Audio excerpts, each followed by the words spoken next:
and this will be the first time I'll ever address it. The waiter was never asked to stand in front of me as a punishment at any point.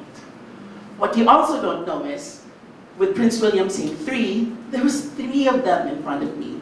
Sa labing unang higayon sukad ni adtong Hulyo, mitingog na ang controversial nga journalist ug host nga si Jude Bacalzo kabahin sa misgendering incident tali sa usa ka waiter. Nag-viral ang maong insidente nga may resulta sa online bashing nga targeted kaniya. Giluwatan ni Bacalzo ang maong pamahayag atol sa gilusan nga Ma'am Sir, Improving Media Reporting on Gender Forum sa Marcelo B. Fernan Cebu Press Center kagahapon sa Huwebes, Setyembre 19. Misentro ang maong forum sa pag-edukar sa katawhan, ilabi na sa mga sakop sa media sa nagkadaiyang hilisgutan nga naglambigit sa LGBTQIA+ community sama sa gender expression, sexual orientation, misgendering, ang kabag-uhan sa lengguwahe sa sex o gender ug uban pa.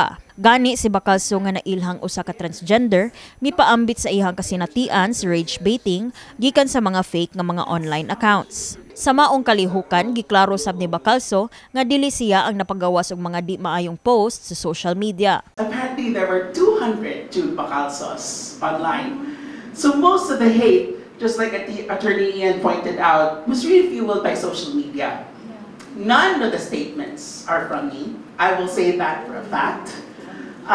It was all fake accounts because, and this is also very fascinating, especially for the younger ones, and this might be also an insight to those of another generation, just as myself, it's a business. Sa legal nga hilisgutanan, mipasabot sab ang miyembro sa Cebu Media Legal Aid nga si Attorney Ian Vincent Manticahon nga dili maisip nga krimen ang pagmisgender sa usa ka individual, apan posibleng malakip kini isip elemento sa krimen, ilabi na kung makaguba kini sa kinabuhi sa tao.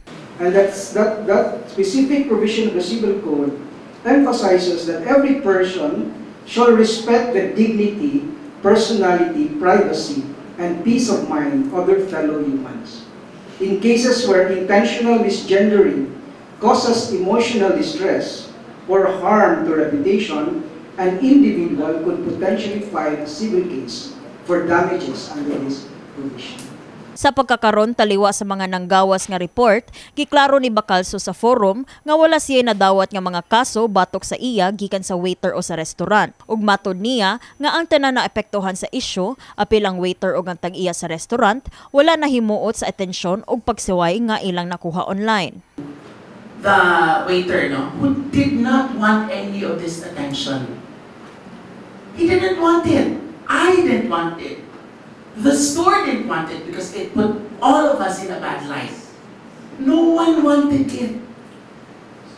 It was just that one person who put it out in social media that wanted it to come out this way. No one wanted it. Kini si Eliza May Piñaranda, alang sa My TV, Cebu.